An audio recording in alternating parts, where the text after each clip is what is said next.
Welcome to Sib Spot. Today's Reddit stories are from Entitled Parents. Story 1 is by Bedazzle the Cat. My mom tried to have my area of a shared house cleaned on my roommate's dime while house-sitting for us. This story happened over a decade ago, but events today caused me to tell my wife this story, who said I should post here. I'm a male, and I was in my last year of my bachelor's at the time, living with 3 male roommates in a 4-bedroom house rented nearby to a campus of a large university. Being a relatively social group, we would have several people over at the house multiple days a week, and we were not the tidiest bunch. Think dishes in the sink getting cleaned twice a week and floors getting swept irregularly and mopped rarely. Fast forward to a long weekend where myself and all my roommates were joining a group of friends camping. I asked my mom, who was somewhat in between places, if she wanted to house sit. She did, and I passed off my keys. We didn't have any pets or anything to take care of. This was really just so she had a place to herself for the weekend. We leave for the campsite with the house in its usual state. Old dishes, a floor loosely swept but not mopped, less than sanitary toilet areas, and dirty laundry in my hamper, and likely my roommates as well. But nothing unusual for our place. I hear nothing from my mom for the entire trip. There was mediocre cell service, so I would have gotten calls or texts. I assume everything is fine and frankly don't think about the house at all. When we came home, we opened the door to a very clean living room. Continuing into the kitchen, we see a room cleaner than it's been since we moved in. I then notice that my room and my shared bathroom are cleaned, but my roommates' rooms and bathrooms are not. At first, I'm actually quite thankful those were untouched, as I assumed my mom cleaned the house. That is, until she happily informs us that our house was disgusting, so she hired cleaners. She goes on to say it took the cleaners 2 hours to clean it all and that she paid for my portion, but the roommates still owed her something like $70 each. None of my roommates came from super limited means, but $70 was still a lot for us, especially considering we'd just gone on a camping trip. Even worse, she never asked whether any of us wanted them to pay. She just did it. Of course, all of them came to me and told me they couldn't pay for it, and noted that my areas were cleaned and theirs weren't. When I talked to my mom and told her my roommates of course weren't paying and I'd split it with her, I'm not even sure how she paid for it up front. She couldn't understand why they were upset. Apparently, the only reason we didn't have a clean house is because we wouldn't pick up the phone and hire cleaners. And she thought everyone should be thankful. Especially me, because I also had a clean bedroom and bathroom. I wish I could say this is the last time she spent money on other people's behalf, but stories for another day. That would drive me crazy if somebody did that. I always kind of kept a not so clean apartment myself, busy working sometimes 9 hours a day. I'd come home and go to sleep usually. And my mom would sometimes want to clean my place, and I generally did not allow her to do that. Over time, I guess I've come to, I'm still not the cleanest person, but definitely cleaner than I used to be. It helps your mental state if you're in a kind of clean place. That's funny enough something I also learned from playing RimWorld. You always had to assign people to clean, otherwise people's mood would plummet. It's such a good game. Story 2 is by Late Consequence 5946. My mom tried to get me to move into my grandpa's 1-bedroom home with him. My parents tried to get me to move into my grandpa's 1-bedroom home with him.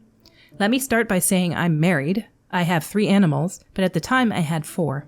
My grandpa, my mom's dad, is in the last stages of life, to say the least. He's been up and down on his hemoglobin, multiple bleeds, and he's been in a rehab facility twice in the span of a year. Both my husband and I were CNAs at one point in our life. My mother asked me if we could move into the living room of my grandpa's home. It has no door. My living room is the size of his home, and I simply wouldn't have anywhere to put anything.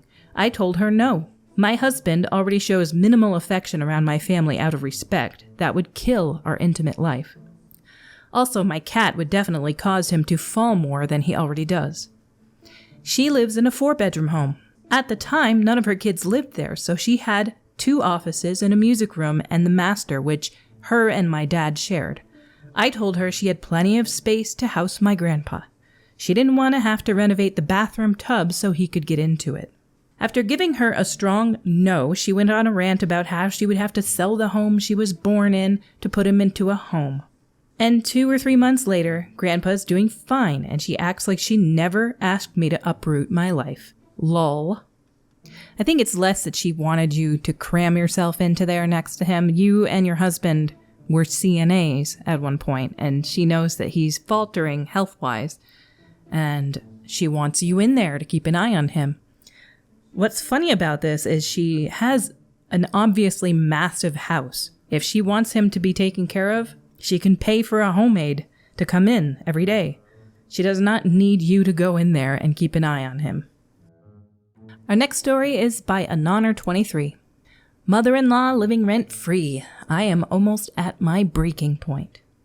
My mother-in-law is living with my spouse and I rent-free. We're married with 3 kids. Home is 3,000 square feet, 4 bedrooms, 2.5 bathrooms, 1 office, 2 living rooms, loft, decent-sized house.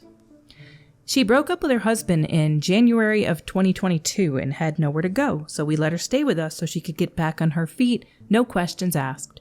She moved most of her belongings into a storage unit, which is about $175 to $200 a month. We let her stay in one of the 4 bedrooms. Oldest child has his own room. 2 youngest children share a room. Spouse and I have the master bedroom.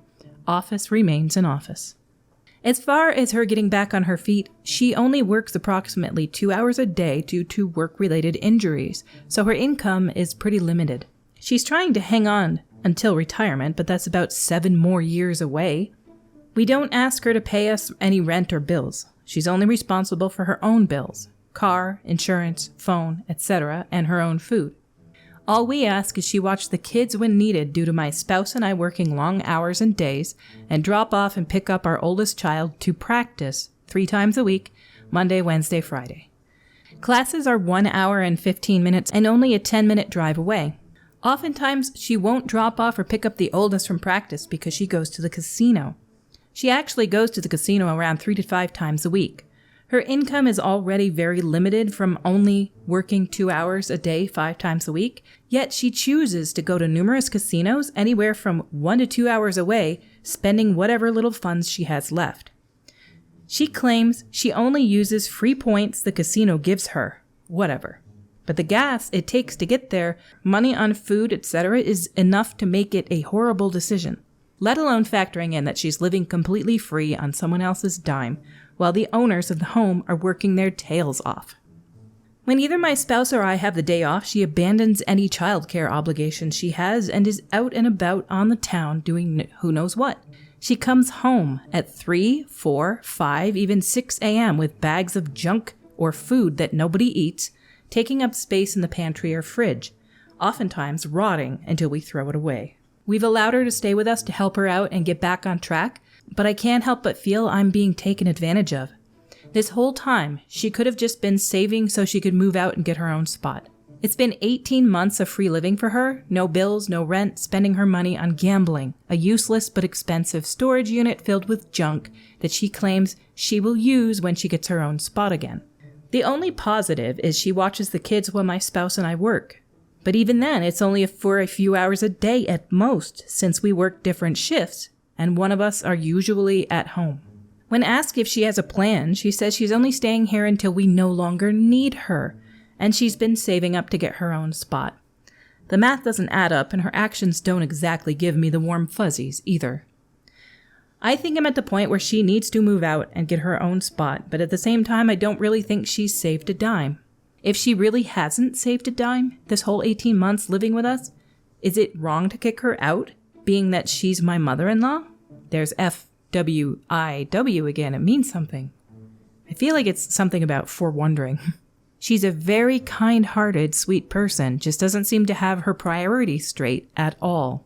I think this is a conversation you need to have with your spouse, and you also need to tell her you no longer need her to live there. And if you say that to her, then you can make sure that she starts saving now so she can get her own place. It's completely reasonable. You guys have taken care of her for long enough. Today's Reddit stories have come to a close. If you like this content, please click like or subscribe or leave a comment below. Each of these things helps me reach more people in the YouTube algorithm. Until we meet again, have an exquisite day.